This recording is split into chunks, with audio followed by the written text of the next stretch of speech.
یہ دیکھ لو اگر تمہیں جانچ کرنی ہے کہ تم میں سے کون ہے جو اپنی ماں کا دل دکھاتا ہے، اپنے باپ کا دل دکھاتا ہے، تمہیں پتہ چل جائے گا، اس لیے کہ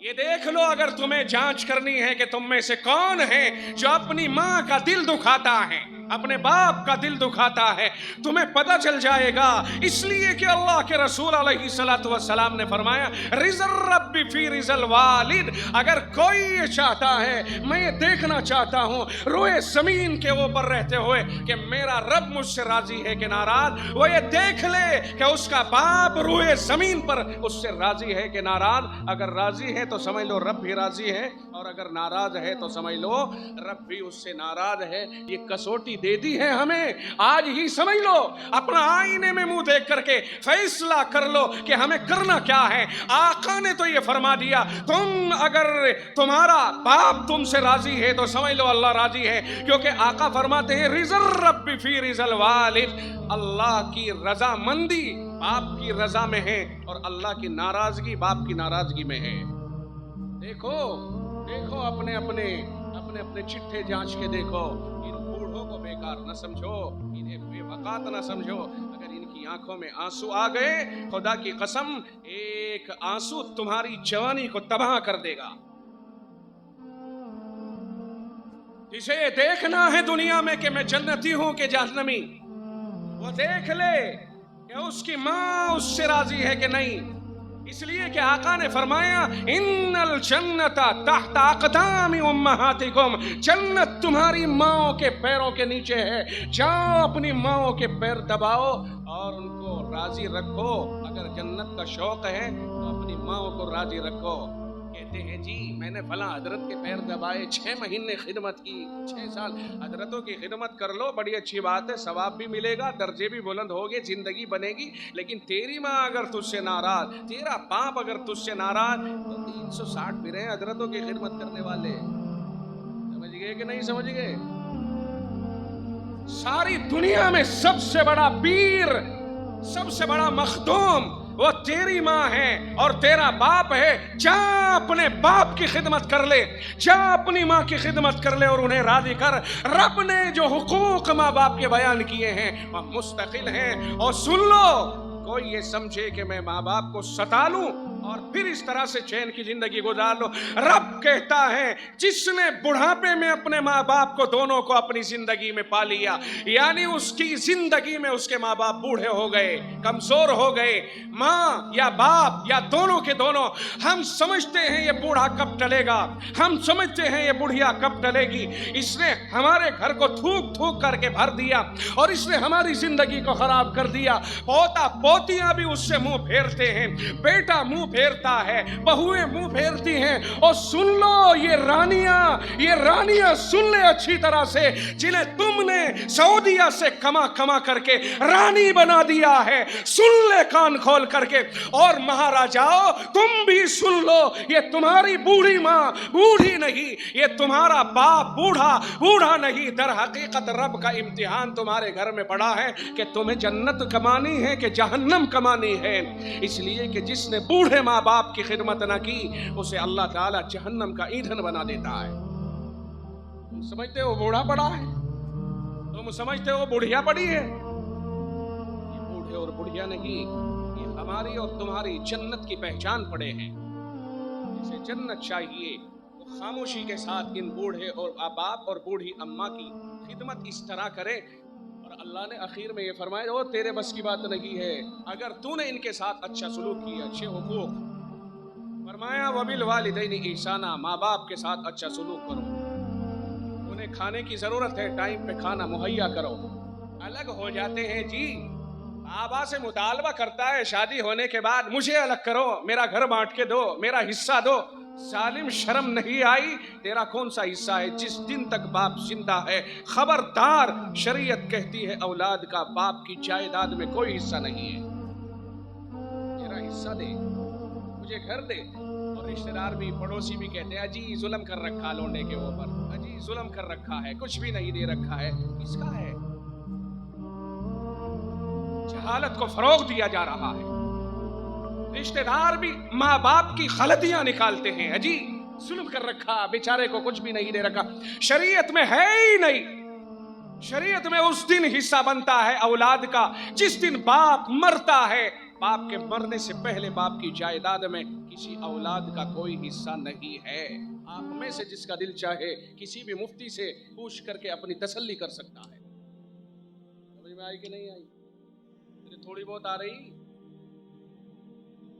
जो मुंह खोल करके अड़ते हैं ना, कहा मेरा हिस्सा बांट, समझ ले खूब अच्छी तरह से, कोई हिस्सा नहीं है। मौत के बाद मीरास जारी होती है। मरने से पहले बाप पूरे माल का खुद मालिक है, खुद मुख्तार है। और सारी जिंदगी औलाद को हुक्म दिया गया हुस्न सलूक कर। हुस्न सलूकी के ये माना है बीमार हो जाए दवा का इंतजाम कर, परेशानी में उसका साथ दे, अच्छे खाने का इंतजाम कर, अच्छी रहाइश का बाप मां के लिए इंतजाम कर। ठेला लेकर के आ रहा है, फल लेकर के आ रहा है, अपने बच्चों को आवाज देकर के उन तक पहुंचा रहा है। मां बैठी हुई ताक रही है, बाप बैठा हुआ देख रहा है। काश के मां के हाथ में लाकर के ठेला रख देता, वो खुद न खाती, वो तो अपने अंदर से भी, तुझे पता नहीं जब तुझे पाला था।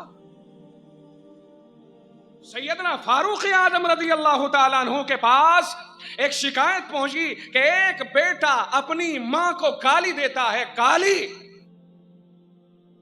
फारूक आजम ने उस जवान को तलब कर लिया। ओ बहोड़पुर के जवानों सुन लो। सैयदना फारूक आजम रज़ी अल्लाह ताला अन्हु ने उस बेटे को तलब कर लिया। फरमाया तो अपनी मां को गाली देता है, जालिम तेरी ये जुर्रत। अमीरुल मोमिनीन ने हुक्म सादिर फरमाया कि एक पानी का मशकीज़ा भरो और इसके पेट के ऊपर बांध दो। वजनी मशकीज़ा बांध दिया गया और कहा खबरदार, तुझे इस मशकीज़े को खाली भी नहीं करना और सोते जागते उठते बैठते इस मशकीज़े को पेट से जू का तू बंधे रहने देना है, वरना याद रखना कि तेरे साथ वो हश्र करूंगा कि तुझे इबरत का निशान बना दूंगा। अब फारूक आजम की धमकी, और क्या हिम्मत हो सकती है जहां शैतान को उसमें उस गली में कदम रखने की हिम्मत ना हो, जब फारूक मौजूद हो। 24 घंटे गुजर गए, जो बुरी हालत हुई है उसकी। इस्तिंजा करने के लिए बैठ रहा, इस्तिंजा नहीं हो रहा, सोया नहीं जा रहा, वजन पड़ा है पेट पे, सारी रोता धोता फिर रहा है। लोगों से कहता है माफ करा दो, माफ करा दो, मगर नहीं।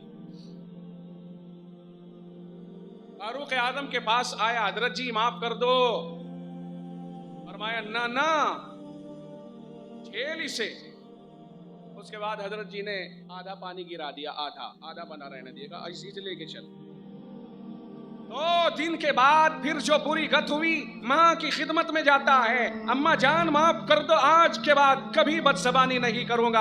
अगले दिन माँ फरियादी बन करके आई है, अमीरुल मोमिनीन मेरे बेटे को अब माफ कर दिया जाए। ओ भाई, ये माई है जिसने तुझे बचा लिया, फरियादी बन करके गई है, अमीरुल मोमिनीन मेरे बेटे को छोड़ दिया जाए। फरमाया ओ सुन ले, तुझे मैंने ये इबरत दिलाने के लिए तेरे पेट के ऊपर मशकीरा बांधा था, ताकि तुझे एहसास हो चले कि तेरे पेट के ऊपर ये वजन है और तेरी मां ने तुझे अपने पेट के अंदर 9 महीने रखा है जालिम, और जब तू पैदा हुआ तो मौत के मुंह से गुजर करके आई है, और फिर तुझे 2 साल तक अपने जिस्म का हिस्सा दूध पिला करके पाला, और तू उसे गालियां देता है। आइंदा अगर तेरी जबान मां के खिलाफ खुल गई, तेरी जबान खींच लूंगा। समझ रहे हो? मां के सामने जिसने चाहा जो बक दिया, और वो मां बेचारी सुन के बैठ जाती है। कुरान कहता है वबिल वालिदैनि इहसाना, माँ बाप के साथ बेहतरीन सलूक करो, शानदार सलूक करो, माँ बाप के साथ अच्छा सलूक करो। आ गया समझ में? इम्मा यबलुगन्ना इंदकल किबरा, अगर उनमें से कोई तेरे पास एक या दोनों बूढ़े हो जाएं, तो अब तेरी जिम्मेदारी क्या? रब कहता है उन बूढ़ों के सामने, और मैं नहीं, वो रब कहता है जिसने कायनात को बनाया है, फला तकुल लहुमा उफ़िन, उन उनके सामने उफ भी ना कहना, उन्हें उफ तक ना कहना। ये दो बात हो गई। तीसरे वला तनहरहुमा, और उन्हें झिड़कना नहीं, उन्हें झिड़कना नहीं। वकुल लहुमा कौलन करीमा, उनके सामने नरम नरम और प्यार के साथ गुफ्तगू करना। माँ आंखों में आंसू लाती है, बेटा जब भी मैं इससे बात करती हूँ कभी ढंग से मुझे जवाब नहीं देता। जब भी मैंने कभी पूछा, कुछ बात की, मैंने सोचा आज मेरा बेटा मुझसे प्यार से बात करेगा, जब ही धमका दिया। कभी मैं पूछती हूँ कोई कारगुजारी, कभी मुझे बताने को तैयार नहीं होता। कहाँ गया मुझे बता के नहीं जाता, कब आ रहा है कुछ नहीं। माँ के हर वक्त में दिल में एक घुटन है। और सुन, वो माँ ही होती है कि अगर तुझे बेहोश हो जाए, ऑपरेशन हो जाए, कट जाए, हॉस्पिटल में जाके पड़ जाए, लोग तुझे आते रहेंगे, देख देख के जाते रहेंगे, मगर माँ है जो तेरी तीमारदार बन करके तेरे सराहने हर वक्त में बैठी रहेगी। ये माँ है, माँ के सिवा ये खिदमत कोई दूसरा नहीं कर सकता है। वो मेरे रब मेरे बेटे को जिंदगी दे दे, मेरे रब मेरे बेटे को जिंदगी दे दे, बहाली दे दे। ये मेरी माँ की दुआएं होती हैं। माँओं के साथ बदसलूकियां और माँओं का प्यार सामने होता है। बाप का पता नहीं चल पाता, बेचारा बाप कमाता है, हवाले कर देता है, और माँ बच्चों को पाल रही होती है। एक का काम है बाहर से लाना, एक का काम है अंदर उसको इस्तेमाल कराना। आज का दौर तो दूसरा दौर हो गया।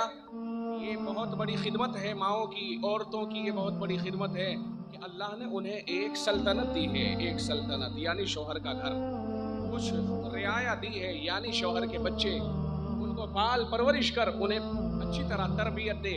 और वजीर खजाना भी माँ को बनाया है अल्लाह ताला ने कि शौहर जो माल लेकर के आए उसे हिफाजत के साथ इस्तेमाल कर। कितने सारे ओहदे हैं इस लड़की के पास, इस औरत के पास कितने ओहदे हैं। एक तो वजीर खजाना है कि शौहर के माल के ऊपर मालिकन कौन रहती है जी? बीवी, बीवी के अंडर में रहता है। और एक पूरी वजीर दाखिला भी है, यानी जितने बच्चे पैदा हुए हैं सबके ऊपर, सबकी निगरानी भी इसके जिम्मे है। ये सारे काम वजीर तालीम भी है कि उनकी कई साल तक की तरबियत माँ के जिम्मे रहती है। बड़े बड़े काम इस माँ के जिम्मे हैं, खाना पकाना, खिलाना, घर की जिम्मेदारी, देख रेख, सारी चीजें हैं। फिर तुझे क्या चाहिए? इसमें महारत हासिल कर। तो बाहर दूसरों की नौकरियों की कहता है जी शादी के लिए क्या चाहिए? कहने लगे जी वो चाहिए बस हमारा बेटा तो ग्रेजुएट है ना, ग्रेजुएशन कर लिया, और ये कर लिया, वो कर लिया। अब ऐसे ही हम समझते हैं कि लड़के का जॉब लग रहा है, लड़की का भी जॉब लग जाए, दोनों अपना मौज से ठाट से जिंदगी गुजारेंगे। जो उसका वहाँ रुद्रपुर में है और इसका यहाँ देहरादून में है। रुद्रपुर वाले को छुट्टी नहीं मिलती और इसे छुट्टी नहीं मिलती, दोनों के दोनों पगले बने फिर रहे हैं कि राजी जॉब लग जाए। समझो तो सही, जिंदगी को समझो तो सही, कड़वी मत बनाओ इन्हें, औरतों की कमाई मत खाओ। पढ़ लिए लिख लिए, घर में जरूरत है हमारी। मर्द को अल्लाह कहता है अर्रिजालु कव्वामून अलन निसा, मर्द कव्वाम हैं, मर्द जिम्मेदारियां उठाने वाले हैं, मर्द कमा के लाने वाले हैं, मर्द खर्चे झेलने वाले हैं। ये मैं नहीं, वो रब कहता है जिसने हमें और आपको पैदा फरमाया है, और हमने औरतों को कमाने वाली बना दिया। समझो बात को, अल्लाह का निजाम कुछ और है। अगर ऐसा होता तो 1 साल मर्द रहता, औरत मर्द बन जाती, 1 साल औरत मर्द बन जाता, ऐसा हो जाता। लेकिन अल्लाह ने उसे औरत बनाया, इसे मर्द बनाया है। ये सब रब का निज़ाम है। उसके लिए औरतों वाले काम तय कर दिए कि उससे बच्चे पैदा करेगा अल्लाह, आपकी नस्लें चलाएगा, आपके घर में संवारेगा, आपके घर को संवारेगा, आपकी औलाद की परवरिश कराएगा, वगैरह वगैरह। ये काम तो औरत के हो गए और मर्द के काम अलग हो गए। और उसका मिजाज भी यही हो गया। औरतें घर में झाड़ू लगाएंगी, पोंछा लगाएंगी, बर्तनों को धुलेंगी। अगर बर्तन गंदे ना भी हो तो तब भी सारे के सारे ताजमहल को गिरा के और 8वें दिन उन्हें खामखा भी साफ सुथरे करके फिर ताजमहल बना के रख देगी। मिजाज है उनका, खुदा ने मिजाज बनाया है। बच्चों को पालने का मिजाज। वो तो आया 2 महीने में छुट्टी गुजारने के लिए, छोटा बच्चा है, रो रहा है, रोया रोया, उसे कहता है चुप कर ले। चुप करने की मशीन है कोई वो? अगर परेशानी हो रही तो रोएगा, तो उससे तो बर्दाश्त नहीं होता। वो बार बार सारी रात, ये माँ का ज़र्फ है, सारी रात उसके पीछे लग करके जागती रहती है। कभी कभी बाप जो है वो तमाचा जड़ देता है छोटे से बच्चे को। ڈال کے دیکھنا. مزاج ہے نا, مزاج ہے. عورتوں کا مزاج وہ ہے, مردوں کا مزاج یہ ہے. لیکن مرد کی محبت الگ ہوتی ہے, وہ سارے گھر کا انتظام کر رہا ہے. ماں کی محبت دوسری طرح کی ہے, باپ کی محبت دوسری طرح کی ہوتی ہے. دونوں مل کر کے اپنی فیملی کو اوپر اٹھاتے ہیں. میں آج یہ کر رہا ہوں کہ اللہ تعالیٰ نے کیا فرمایا, ماں باپ کے ساتھ اچھا سلوک کرو جی. ایک حکم, بڑھاپے میں انہیں اف تک نہ کہو اور انہیں چھڑکو مت. ٹھیک ہے, پھر کیا کہیں رب, فرمایا وَقُلْ لَهُمَا قَوْلًا كَرِيمًا, بہترین صاف ستھری نرم نرم گفتگو کرو جس سے ان کا دل خوش ہوتا رہے. بوڑھوں کی زندگی میں, بڑھاپے میں ایک ہی خوشی ہے تمہاری, تم انہیں خوش کرتے رہو, انہیں میٹھی میٹھی بات کہتے ہیں, وہ خوش تمہیں دعا دیتے رہیں گے, تمہاری زندگی بڑھتی رہے گی, بنتی رہے گی. تمہیں دنیا میں کسی کی دعا اتنی کارگر نہیں ہوگی جتنی ماں باپ کی ہوگی. تم جاتے ہو, وہاں جائیں گے جی فلاں بزرگ کے پاس, چلو جی یہ جرانے چل رہی, کس کے پاس, مولانا عبداللہ صاحب کے پاس میں. مولانا عبداللہ صاحب کے پاس میں جاؤ, سارے دن روزانہ جوتے رگڑو, گاڑیوں کے ٹائر گھیچ ڈالو, سب کچھ کر دو. اگر ماں کا دل ٹوٹا ہوا ہے اور باپ کا دل ٹوٹا ہوا ہے, مولانا عبداللہ تمہاری کشتی کو پار نہ لگوا سکتے. سن رہے ہو؟ اور یہاں ماں باپ کی خدمت کرتے رہو اور کہیں بھی مت جاؤ, تب بھی اللہ تعالیٰ تمہاری نیا پار لگا دے گا. یہ ہے ماں باپ کا مرتبہ, یہ ماں باپ ہیں. دوسروں کی خدمت کرو, باعث سعادت و باعث برکت. میرے کہنے کا منشا یہ نہیں ہے کہ آپ کسی کے پاس پھر نہ جاؤ, پھر علماء کے پاس نہیں. میرے کہنے کا منشا یہ ہے کہ ماں باپ کو ناراض کر کے دنیا میں تمہیں خوشی دینے والا کوئی نہیں ہے.